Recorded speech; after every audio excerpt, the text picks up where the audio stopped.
Ndinu wabwino wachikondi, ndidzakutamani nthawi zonse.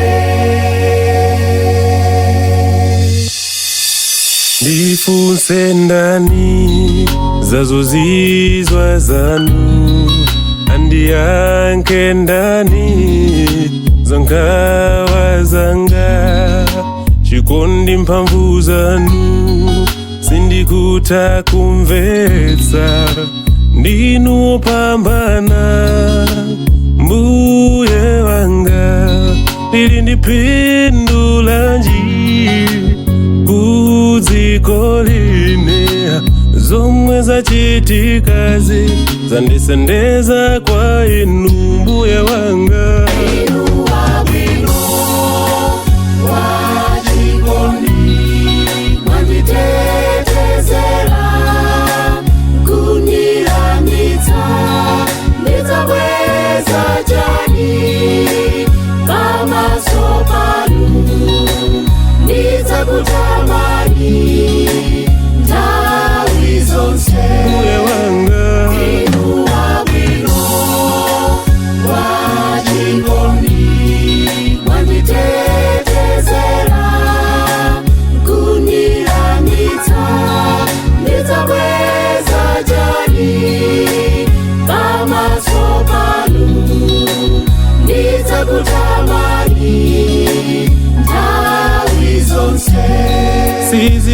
Sizinalizopweka ndizovuta kumvetsa, ndapulumuka bwanjine ngozi yopsa chonchi.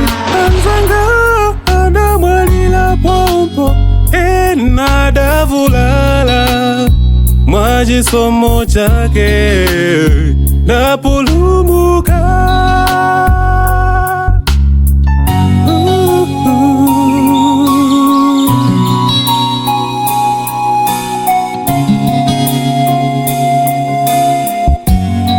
Lelo uli ndi moyo, ambuye akusamala, dziwa siwopambana, akufuna ulape.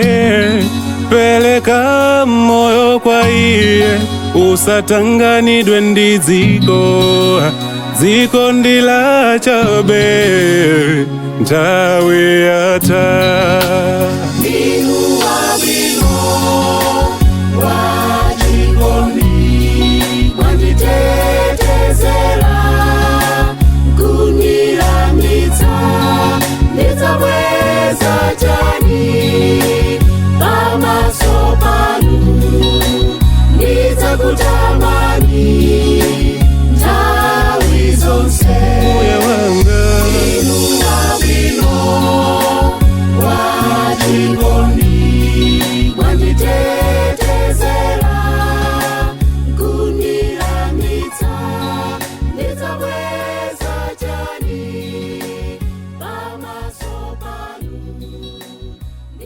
Kutama